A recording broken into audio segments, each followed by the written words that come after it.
Megalitik Arca Tadulako menjadi salah satu ikon di Provinsi Sulawesi Tengah. Nama Tadulako sendiri menjadi nama universitas negeri di Kota Palu. Menurut penelitian, patung Tadulako ini sudah berumur sekitar 3.000 tahun. Ini menjadi salah satu bukti adanya peradaban di zaman Austronesia. Selain patung Tadulako, ada megalit lainnya yang sering menjadi objek foto atau bahan penelitian prasejarah. Di sini tidak hanya ada patung Tadulako ini, jadi di Lembah Besoa ini ada banyak beberapa situs megalitik juga yang menjadi objek foto juga. Juru pelihara megalit di Lembah Besoa Sunardi mengatakan, di Lembah Besoa ini ada sekitar 40 situs megalit tersebar.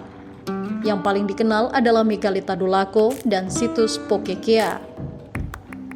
Kalau untuk situs yang ada di Lembah Besoa ini menurut hasil delineasi tahun 2018 itu kurang lebih ada 40-an titik situs megalit yang ada di Lembah Besoa, dan itu terbagi dua, situs prasejarah dan situs perkampungan kuno.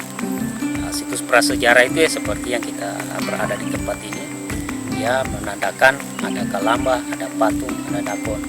Dan kalau untuk situs perkampungan kuno, perkampungan kuno, ciri-cirinya dia ada 4 batu, kemudian ada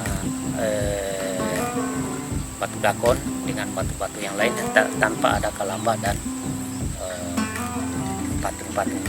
Situs megalit di Lembah Besoa ini juga masuk dalam Taman Nasional Lorelindo. Pemeliharaan situsnya masih terjaga. Selain di Lembah Besoa, ada beberapa situs juga tersebar di Lembah Bada dan lokasi lainnya di Sulawesi Tengah. Aldrim Talara, Kompas TV Poso, Sulawesi Tengah.